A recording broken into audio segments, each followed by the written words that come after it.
right, so it's June. So almost July, actually. Holy crap. We're almost getting there, guys. We're almost getting to the football season, okay? So freaking close. So close, so close. Anyway, though, 3 nightmare scenarios for the Bengals in the 2023 season. This should get interesting. So this is posted by stripehype.com, as always. Number 3, the run game does not improve. The Bengals finished 2022 season with the 4th fewest rushing yards per NFL.com. Joe Mixon wasn't his usual self, seeing dips in total rushes, yards per carry, and yards per game, which is obviously a big reason for the Bengals' lackluster rushing attack. While the team didn't add a running back in free agency or spend a high overall draft pick on one, we actually even lost Samaje Perine. We did go ahead and get the man Chase Brown, which I honestly think by the end of this season, I am not sure why I'm so white right now, but by the end of this season, I do believe that Chase Brown is going to be the starting running back on this team. And I know I've been hyping him up this whole entire offseason so far since we drafted him, but I am so beyond confident he is going to overtake Mixon and become the starter on this team. And then next year, there was already mock drafts out saying we're going to take a running back in the first round, which, is it possible? Obviously, especially if we move on from Joe Mixon. If the run game does not improve this year, and Chase Brown, for example, had a fantastic year, but he is the starting running back, and Joe Mixon has another bad year, Joe Mixon's going. After this year, if Joe does not have a good year, he's going. And then, hypothetically speaking, yes, you could make the argument that we draft a running back in the first round next year. But if Joe Mixon has a good year running the ball, probably not going to draft a running back in the first round next year. We could honestly draft a right tackle in the first round next year, depending on how the draft goes. And based on looking at early mocks, running back is actually a really good position next year. Just saying. Just a little key tip. But yeah, no. Number 3, run game doesn't improve. Here's the thing, right? I think our passing game is going to continue to improve tenfold, right? Joe has another year since his injury. Overall, this offense is going to become more in sync, and Charlie Jones is in there now. Plus, again, you have Tyler Boyd. Plus, you have just everyone back together. Good offensive line. I don't know if the run game slacking would really impact us as much. That's definitely going to be a thing where it's like, hey, listen, we don't have a good run game. We're going to fix this next offseason. But I think our pass game, with our line being so good, is going to take over for all of those problems in the run game. But if the run game does pop off, then that's just another key way for us to go win the Super Bowl. So, yeah. So, number 3. Number 2. Offensive line continues to be the weakness. This is possible at the right tackle position. I think 1,000%, I know Orlando Brown's going to be a gem at left tackle. We already know that. Volson, I do believe, is going to really step up and continue to progress into a star left guard. It's possible, though, he struggles. Center, Teddy K, Kappa, they'll be fine. But right tackle is another position that could be a problem. If Collins cannot come back healthy or simply has a setback and Jonah and Carmen are not able to take care of that position, well, the only other guy on the roster there is Cody Ford. So, yeah. The Bengals managed to nearly win a Super Bowl in 2021 despite having a bad offensive line for the majority of the season. They were to overcome the lackluster offensive line until the winning minutes of the Super Bowl when Aaron Donald came bulldozing through the line and Joe Burrow had no time to throw what could have been a game-winning touchdown to Jamar Chase. Don't talk about the drive before that when there was a crazy, insane, mystery holding call on Logan Wilson when he did not hold Cooper Kupp. But, that's not going to talk about that.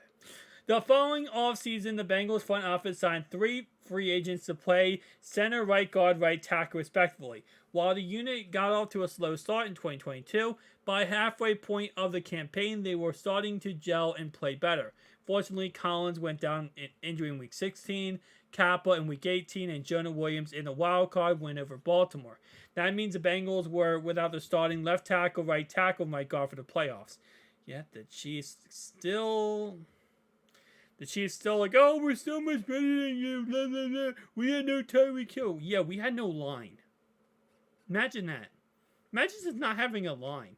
Imagine not having a quarterback, Patrick, with the best offensive line last year. Oh, wait, I can imagine that, guys. Can we go back to the Buccaneers versus Chiefs Super Bowl when the Chiefs didn't have a good offensive line? Was it Chiefs lost by 30 in the Super Bowl? Oh, well, no way that could have happened.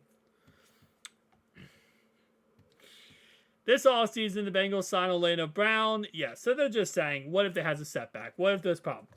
Listen, that is the biggest thing I'm scared about, is this offensive line coming together and being at that level they need to be at, right?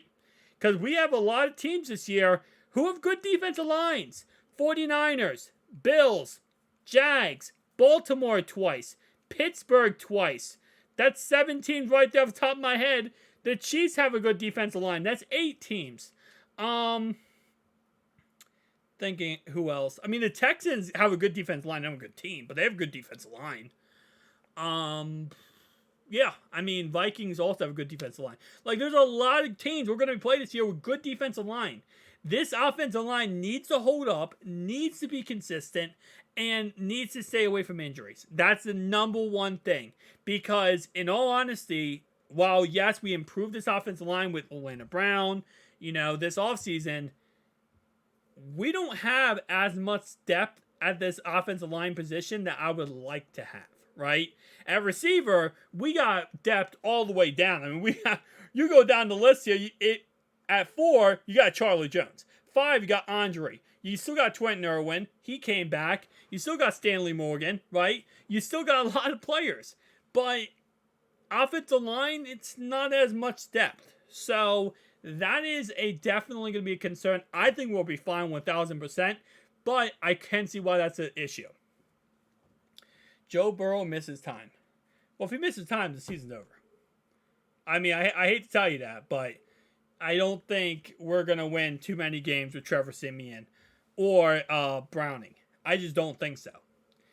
Yeah, I mean, I don't know what else. There's not really much else you're going to even talk about. Like, this isn't even a nightmare scenario. This is just like, wow, the season's over. That was a nice season. I'm sorry, but like, I really think, I know they said this is an easy entry for number 1. This isn't even an entry. How are you going to say Joe Burrow if an alien attacks and, Paycor Stadium goes away, then yes, you're right. They're definitely number 1. But, yes, number 1 is Joe Burrow misses time. If he misses time, the season's over. And there's nothing else we're going to be able to do about it. I mean, we might be able to win some games with Trevor Siemian, don't get me wrong. We might be able to, I mean, it depends on when he gets hurt, obviously. If we're like, 8-0 and he gets hurt, then yeah, I think we could still make the playoffs, in all honesty. I really have that much faith in our second string Trevor Siemian / our starters, that we could at least make the playoffs if we're 8-0.